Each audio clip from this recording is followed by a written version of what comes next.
Apa itu VPN?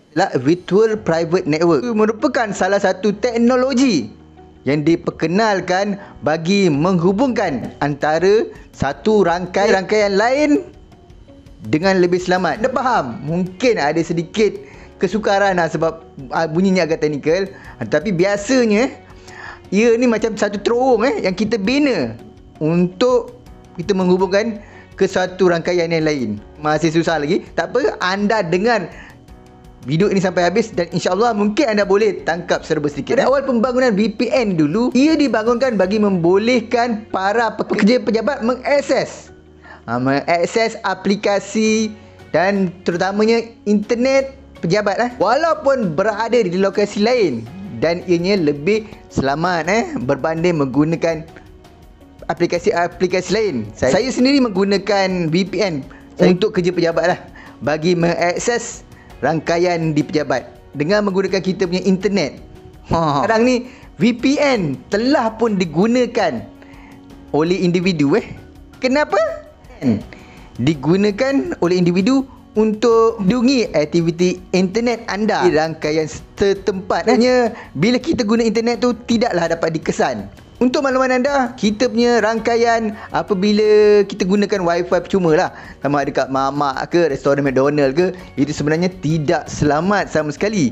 Ada kebarangkalian orang di sebelah anda, di depan anda, di kiri kanan anda boleh mengakses dan mengetahui data-data peribadi anda. Jadi ini adalah salah satu sebab kenapa penggunaan VPN itu penting, terutama kalau anda menggunakan transaksi-transaksi yang agak sulit macam banking online, mendaftar apa-apa saja yang menggunakan data peribadi anda. Itulah sekarang ni banyak VPN diberikan yang keluar di dalam internet. Okey, selain itu ramai orang menggunakan VPN disebabkan banyak laman web yang disekat Jadi ramailah yang nak mengakses laman web tersebut.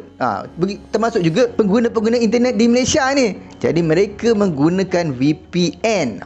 Tapi tolonglah janganlah akses laman web yang tak baik Untuk makluman anda, banyak negara yang menghalang sebenarnya akses VPN ni sendiri. Di China, walaupun pengguna VPN-nya paling tinggi di dunia, tapi sebenarnya ia adalah haram boleh dikenakan tindakan. Chinese setahu saya tidaklah dihalang menggunakan VPN. Saya tak guna VPN Sebenarnya penggunaan VPN ada pro dan con tapi saya akan beritahu sedikit sebanyak tentang bahayanya bila anda menggunakan VPN tanpa anda buat kajian. Untuk makluman anda, penyedia VPN perlu menyediakan pelayan atau server untuk beroperasi. Jadi penggunaan itu memerlukan kos-kos. Jadi bagaimana mereka nak tampung kos-kos tersebut dengan hanya memberi percuma?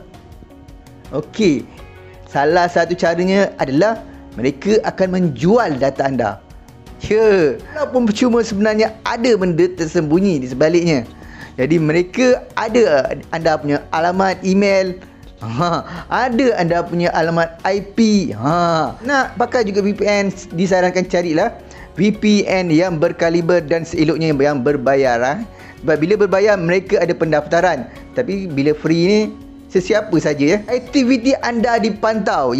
Macam saya cakap tadi, VPN boleh mengelakkan anda dikesan oleh orang yang tidak dikenali. Tetapi kalau anda gunakan VPN, terutama VPN percuma ni, pihak VPN tu yang tahu anda punya pergerakan. Anda lawat apa anda berada di mana. Buat kajian dulu Jangan VPN mu free nak pakai. Kalau kena nanti tak tahu malware atau spam. Ni biasa digunakan oleh perkhidmatan, bukan sahaja VPN percuma ni. Percuma ni biasa sebab itu kita kena berhati-hati. Sebab malware ni tak boleh kita kadang-kadang kita boleh kesan, kadang-kadang antivirus pun tak boleh kesan. Bila dah kena, alah memang menangis lah kan. Jadi kena hati-hati. Cukuplah setakat ini untuk Sembang IT Bukan Gadget. Saya harap supaya anda dapat sedikit sebanyak tentang VPN. Untuk keterangan lanjut anda boleh tengok bawah ni saya ada letakkan deskripsi rujukan tentang VPN. Mungkin penerangan mereka dalam bentuk tulisan lebih jelas. Okey, cukuplah sekat ini. Bye.